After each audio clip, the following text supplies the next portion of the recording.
Hey, welcome back to the Disney Plus Everyday Challenge. And today we have Small and Mighty. This is Taiwanese series. It's 26 episodes long, one season. It is a comedy legal drama. It's a lot of things, and I was surprised at how much I really liked it. I only watched one episode so far, but the concept in America, it would just be one of the main cop lawyer doctor type of shows. And the fact that this probably, I don't know if it's been copied by the U.S. Market yet. It might have a U.S. version already made out there. I don't know. Probably somewhere buried on Netflix or something. But in this case, this is fully Taiwanese. It's dubbed by default on Disney Plus. It's not subbed, except for parts where you need to understand what's written. And it's got the structure of a drama. It's each episode, at least the first episode that I watched, is 40 minutes long. And I imagine, they're all about 37 to 40 minutes long. It centers around a young newbie type of lawyer. Her name is, where is she? Come on. How are you not near the top of the list? Maybe she's not as famous. But I'm going to just murder the names anyway, and that's just, it's best I don't say them, because I'm going to mispronounce them, and I will not do them any justice whatsoever. We start off with this young woman in court representing somebody. She's a defendant, I believe, or she's a prosecutor. She's a defendant or prosecutor. All I know is that she is in over her head, it seems like. She's knowledgeable, she's smart, and she's depicted as somebody who's kind of by the book, very mousy, does everything that she's just very serious about her job. Meanwhile, there's another character. Why don't they even show their name, the characters? Okay, John Choi? John Choi is Lu Lang. Wait, how is one woman various? There's one woman in here listed as various. It's like she's many different people? That is very strange. Okay, anyway. On the other side of the spectrum, from the mousy, serious, but skilled lawyer, there's this hotshot, kind of a jerk, Lu Lang, and he has reputation, let's just say. He's very attractive. He's a jerk to just about everybody, even people working with him, not even just against him. And when we're first introduced to them, it seems apparent that while the young woman is messing things up in her case, she objects to something the judge says at one point, which causes Lu Lang to just laugh out loud. And then we see outside, after the court goes on break, they're in the hallway, and he's just mocking her. And you're like, these people must be friends or enemies. They know each other somehow. And he kind of promises he's going to fix things before they cut away to the theme song. They come back and they go months earlier in the title.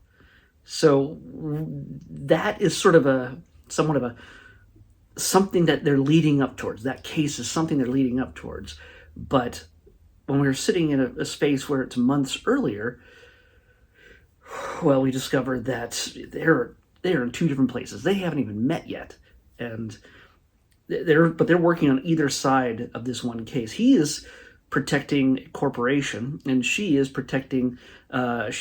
representing the victims whose child has had renal failure due to eating jellies that were created by this corporation.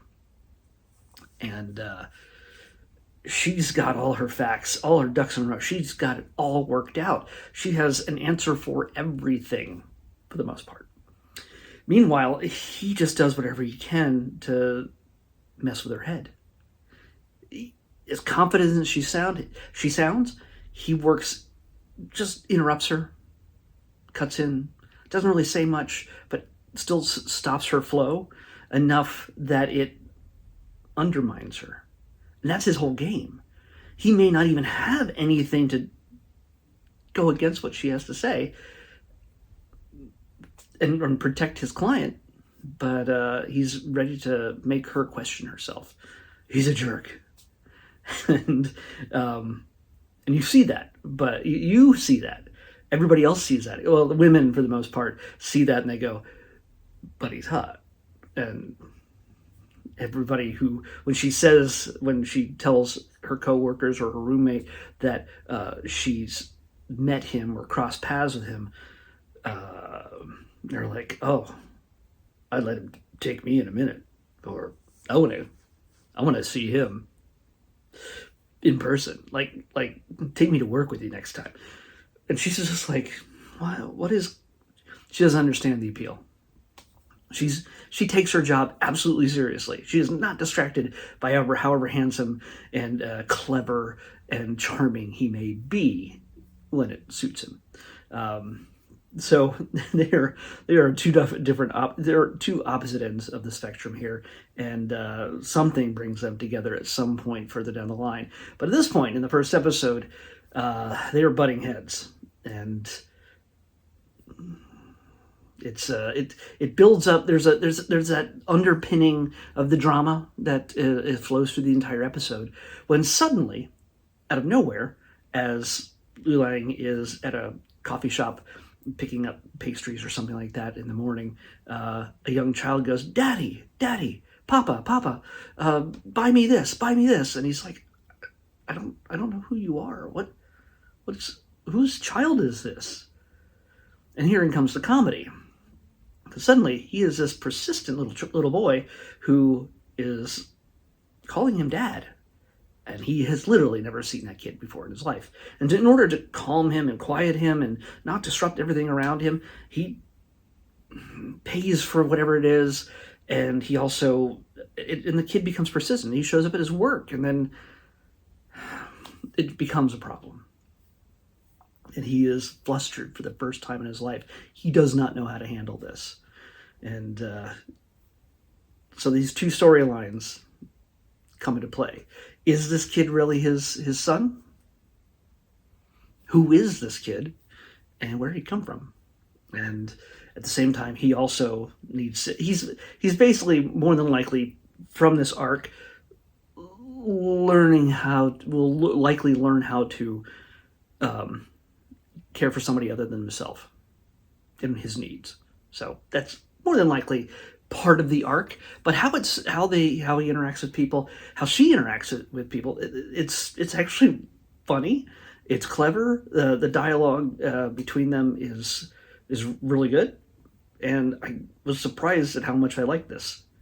I shouldn't say that. I mean, a lot of time when there are foreign shows and series and things like that, or movies, they are very well entrenched, and rightfully so, in their own culture, in a sense that it's something that you maybe can't relate to culturally. They do certain things that Americans just don't get.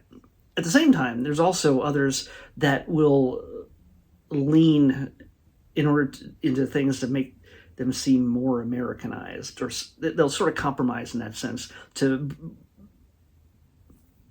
work for a larger audience. And you never know what that balance is going to strike, and sometimes it comes off as either disconcerting, something that you just, well, not disconcerting, but something that you can't connect with, or something that just doesn't feel genuine. And there's that weird balance between the two approaches. And this one, it hits correctly. So in that sense, that's where it surprises me. It was easy to connect with these characters, to like them, and also hate them. But he's the guy you'll love to hate for the most part. But I have a feeling, again, he has an arc in which he'll be changing in time. But also, I mean, you want to keep that character. He's like, it's not an exact connection, but he's kind of like Tony Stark in the sense that he's full of himself. He is good at what he does, and he knows it, and he makes sure everybody else does too. There's very little humility in this man, and that's what makes this whole thing work. So yeah, if you're looking for another, like maybe a courtroom drama, it is also just has some real character to it. It's not just about, there is definitely lots of back and forth, legal back and forth that goes on. Sometimes not even in the courtroom, but like around a negotiation table. There's some solid back and forth stuff, and it even tells you at the very beginning that, by the way, some of these things, these cases are exaggerated, enhanced for entertainment value rather than realistic, to being too realistic. So yeah, this is, you might have seen every episode of House when it comes to doctors things or LA Law or whatever else. This is something you may not have exactly seen before, in a different culture, in a different place. And again, I'm talking to Americans who really just watch, for the most part, American stuff other than James Bond. Yeah, I'd say definitely give this a shot. This is something that if you're into legal dramas, and I imagine there could be a future romantic thing, or the point might be that regardless of how they work together, she's never going to give in to his charm.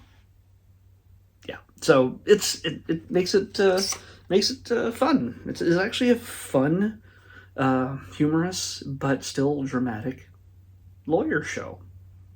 I hate to diminish it by just saying it's a lawyer show. I don't think it fits cleanly into that category.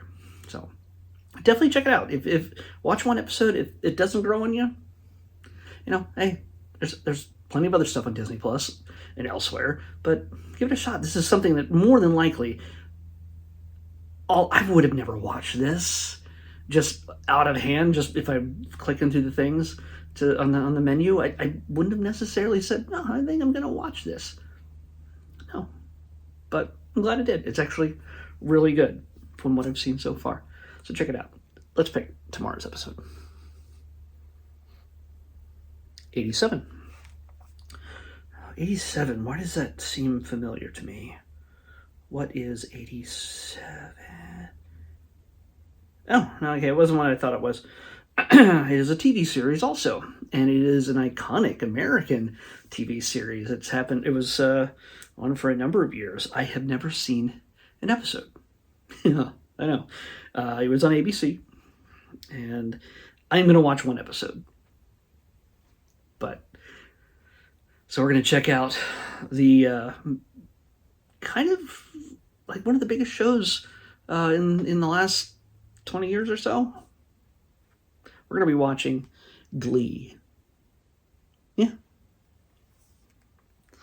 Glee is on here on Disney Plus because, hey, it's ABC, it's owned by Disney. Why not? Glee is what we're watching next on the Disney Plus Everyday Challenge. I'll see you back here tomorrow with that.